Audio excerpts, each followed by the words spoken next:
sad to say, it's time to take it all down. So I'll be moving the display on to hopefully to a train show here in the near future, and maybe I can reset up the complete railroad system. But pretty much all these trains that you see here are going to a young man who got to see these trains when they belonged to my uncle, and he's going to get the majority of these, both the 4619, the 4620, and the complete railroad system. So all these trains go to that young man, and I hope that he and his family, because he's older, he has a family now, will enjoy these as much as I've enjoyed doing this and bringing them to you in this series of videos. But before I conclude, I thought I'd share a little bit more information about this cool complete railroad system that the Gilbert Company used to try and sell more trains and to provide scale equipment to people.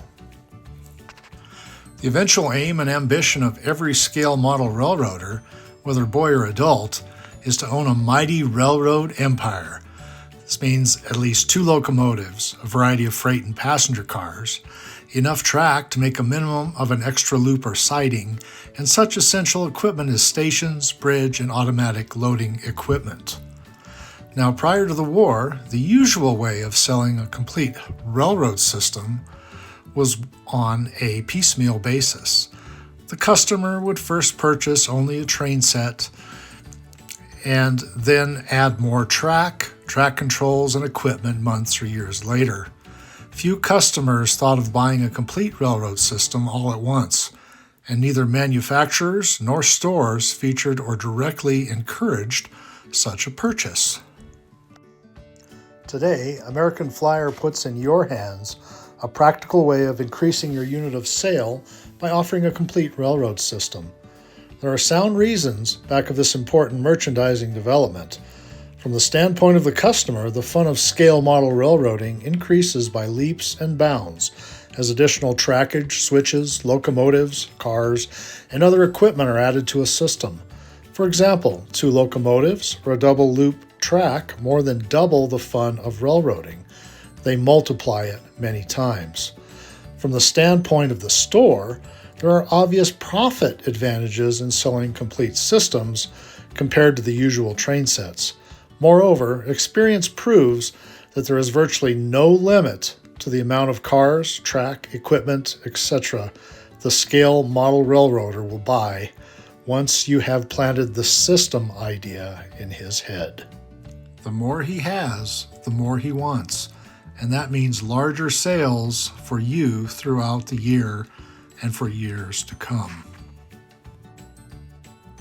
So in their efforts to market this new concept, they came up with a complete railroad system with all these items that you see here.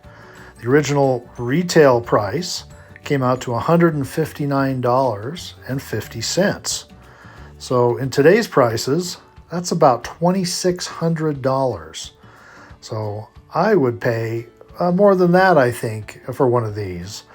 But I thought I'd share these pictures with you. This is from the collection of Lonny Beno. This was a display that he was able to do a few years ago. This is an original complete railroad system from 1947. This one has appeared in Greenberg's Guide to American Flyer S-Gauge, Volume 3 by Joe Dager. So what is interesting is these early ones, they promoted their electronic propulsion, which was a DC power transformer locomotives using magnets instead of universal motors. They had trouble with this system though, and as a result, they came up with another set called the 4624, which featured a 12B twin control transformer, which you see here.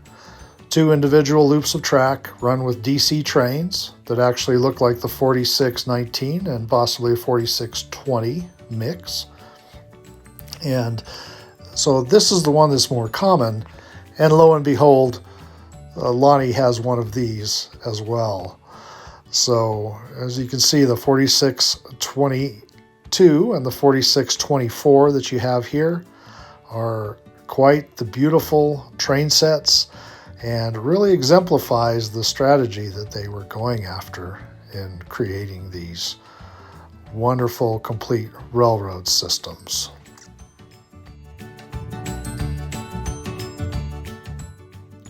So now that you're a dealer and you've paid your $159.50 for all this cool stuff, what are you going to do with it? Well, you take the blueprint that Gilbert supplied with the set and you put it all together.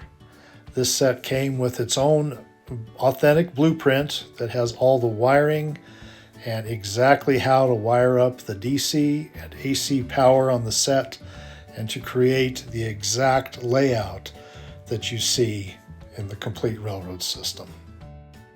So the complete railroad system wasn't only available in the 4622 and the 4624, but you could also get it in the 4619 with a log unloading car and the log loader, and also the 4620, which included the coal loader and the coal unloading car.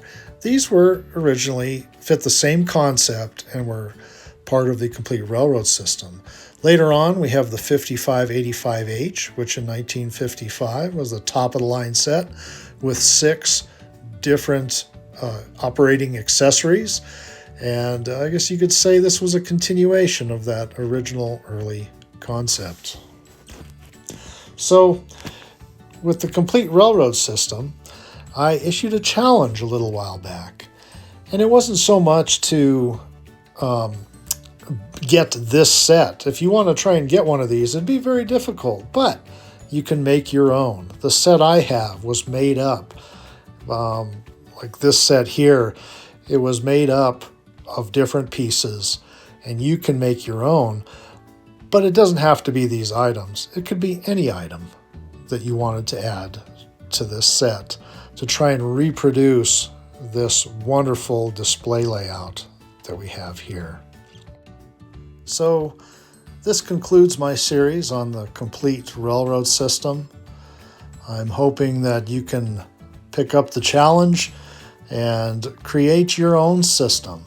Create your own American Flyer railroad layout and have fun with those American Flyer trains. Thanks now, and y'all have a good night.